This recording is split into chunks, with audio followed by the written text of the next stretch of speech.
ஓம் சாயிரா சாயிரா ஓம் சாயிரா சாயிரா ஓம் சாயிரா சாயிரா அன்பே சாயிரா பேரன்பே சாயிரா அகிலம் தளிக்க ஆத்மா விழிக்க அனுதினம் சாயிரா எங்கள் அன்பே சாயிரா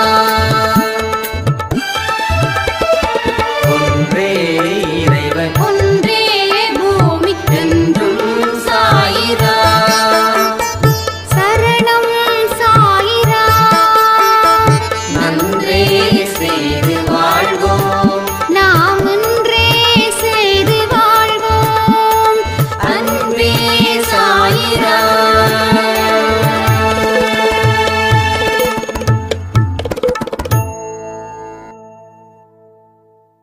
சாயிராம். என் உயிரின் உயிரானவர்களே, அனைவருக்கும் இந்த நாள் நல்ல நாளாக அமைய சாயப்பா கிட்ட பிரார்த்தனை பண்ணி இந்த பதிவை நான் ஆரம்பிக்கிறேன். பிறருக்கு உதவும் குணம் யாருக்கு இருக்குதோ அவனுடைய வாழ்க்கையில் கடவுள் வெற்றி என்ற தீபத்தை ஏற்றிக்கொண்டு இருக்கிறார். நாம மனுஷங்களை எந்த கண்ணோட்டத்தில் பார்க்குறோம்? சில மனிதர்களை நாம் எப்படி தாங்குகிறோம்? அவங்களுக்கு என்ன உதவிகள் தேவையோ அந்த உதவிகளை தெரிஞ்சு அவர்கள் கேட்காமலே அந்த உதவக்கூடிய குணம் ஒரு மனுஷனுக்கு இயல்பாக இருந்துருச்சுன்னா அவன் இந்த நேரத்தில் கஷ்டப்பட்டாலும் அவன் கஷ்டப்பட வேண்டிய காலம் ஒன்று வயதான காலம் இருக்கே, அந்த காலத்தில் கடவுள் வெற்றி தீபத்தை ஏற்றி வைப்பார். நம்ம வாழ்க்கையில் நம்மளுடைய எண்ணமும் செயலும் தான் நம்மளை யாருன்னு தீர்மானிக்குது. இன்னைக்கு ஒரு அப்துல் கலாம் ஐயா அவர்களை எப்படி நாம் கண்டுபிடிச்சோம்? அவருடைய எண்ணமும் செயலும். எத்தனையோ பிரசிடெண்ட் வந்தாங்க போனாங்க, ஆனால் இன்னைக்கு மனசில் நிற்கிறதுல அவர் தான். மற்றவங்க அதுக்காக செயல் சரியில்லை எண்ணம் சரியில்லைன்னு சொல்ல வரல, பட் அவங்கள விட கூடுதலாக அந்த எண்ணமும் அந்த செயலும் யாருக்கு இருந்தது?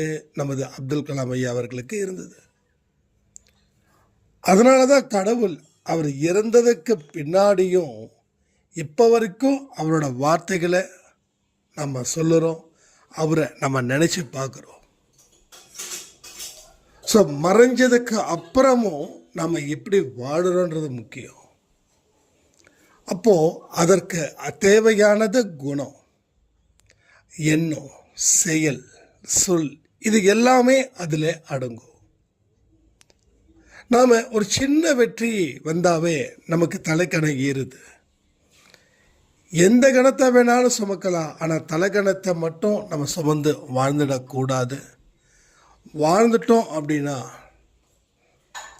நம்ம வாழ்க்கையில் நம்ம நிதானமாகவே இல்லாமல் போயிடுவோம். அதனால் நம்மளுடைய குணத்தை எந்த அளவுக்கு பரிசுத்தப்படுத்தணுமோ, எந்த அளவுக்கு நல்லதுக்காக போராடுறோமோ அதை அந்த அளவில் வச்சிருக்கணும். அதாவது போதிய பாதுகாப்பை வழங்கணும். நம்ம விலை உயர்ந்த பொருளை எவ்வளவு சேஃபாக வச்சுருப்போமோ அதை விட கூடுதலாக முயற்சி செய்து நம்மளுடைய மனசை யாரும் கலைக்காதது போல, எந்த ஒரு தீய எண்ணமும் அதில் கலக்காதது போல அது இருக்கணும். அப்போ தான் நம்ம வாழ்க்கையில் அந்த 50 தாண்டும் போது நம்ம வாழ்க்கை ரொம்ப சிறப்பாக இருக்கும். நிறைய மனுஷங்களுக்கு 50 60 தாண்டும் போது அவங்களுக்கு ஏதோ ஒரு விதமான மன அழுத்தம் அதிகரிக்குது. ஆனால் கடவுள் யாருடைய வாழ்க்கையில் ஒளியேற்றணும் அப்படின்னு விரும்புகிறாரோ அவர் தேர்ந்தெடுத்துட்டார் அப்படின்னா அந்த 50 தாண்டி 60 தாண்டி 70 தாண்டி 80 தாண்டி ரொம்ப இயல்பான வயதில் நாம் எப்படி ஆரோக்கியமாக இருந்தோமோ, அதாவது 20-30 அதே போல் நீங்கள் இருக்க முடியும். அப்போ எல்லாமே எதை கட்டுப்படுத்துது? நம்மளுடைய அற்புதமான குணம்.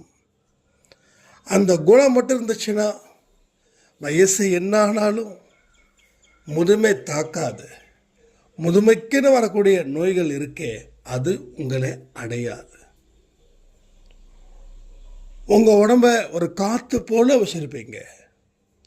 ஒரு பர்டிகுலர் ஏஜுக்கு மேலே போனால் கை காலெல்லாம் அங்கங்கே பிடிச்சிடும். ஒரு விதமான ஒரு ப்ரெஷர் இருந்துக்கிட்டே இருக்கும். இங்கே வயசானவங்க இருக்கீங்க, கண்டிப்பாக இதனால் ஏதாவது பாதிக்கப்பட்டு இருப்பீங்க. அதை நம்மால் மாற்றவும் முடியும், மாற்றி அமைக்கவும் முடியும். நம்ம அன்பே சாயில யாருக்குமே தோல்வியை கடவுள் கொடுக்கவே இல்லை.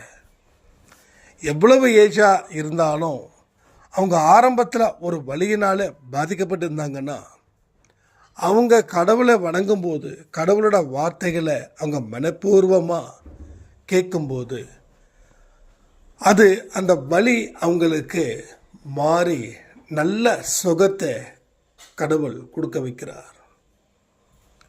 ஏன்னா எந்த வயசில் வேணாலும் அந்த குணத்தை மாற்ற முடியும். நீங்கள் மாற்றிட்டீங்கன்னா அவர் உங்களை வாழ வைப்பார். கடவுள்ன்றது யாருங்க? நம்மளை அழிக்கிறவரா, வாழ வைப்பவரா? அப்போது அவர் நம்மளை வாழ வைப்பார்.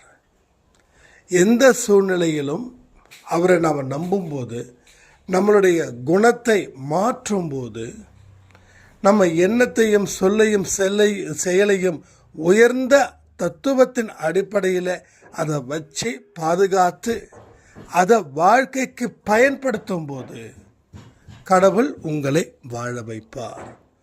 உங்களுக்கு தேவையான ஒன்றை நிச்சயமாக அவர் தருவார். மனுஷனுக்கு தெரியாது எனக்கு இதுதான் தேவை அப்படின்னு. ஏன்னா மனுஷனுக்கு அந்தந்த நேரத்தில் அவன் ரொம்ப எமோஷ்னலாக இருக்கான்.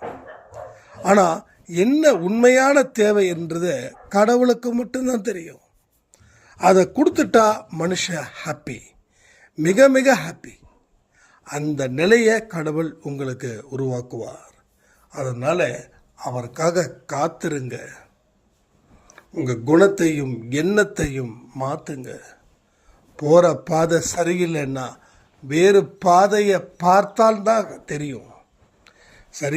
சரியில்லைன்னு சொல்கிறதால அது சரி ஆயிடும்னு நம்ம நினைக்கிறோம். சரி ஆகாது. நீங்கள் அதை செயல்படுத்தும் விதம்னு ஒன்று இருக்கே, அதுதான் உங்களுடைய வாழ்க்கையை அது சரி செய்யும். நம்மளோட பொருள் ஒரு மிஷின் மாதிரிங்க. வாழ்க்கை அப்பப்போ ரிப்பேர் ஆகும். அதை சரி பண்ணணும். சரி பண்ணாமல் விட்டுட்டா அந்த மிஷினை தூக்கி எறிகிற மாதிரி போயிடும். ஸோ உடம்பும் மனசும் அப்படி போல தான். சரி ஆகலை அப்படின்னா சரி பண்ண கடவுள்கிட்ட முறையிடுங்க. கடவுள்கிட்ட சரணாகதி அடைங்க. எல்லா நல்ல விஷயங்களும் உங்கள் வாழ்க்கையில் நிச்சயமாக நடக்குன்னு சொல்லி இந்த பதிவை நான் முடிக்கிறேன். ஜெய் சாய்ராம். ஓம் சாயிரா. சாயிரா.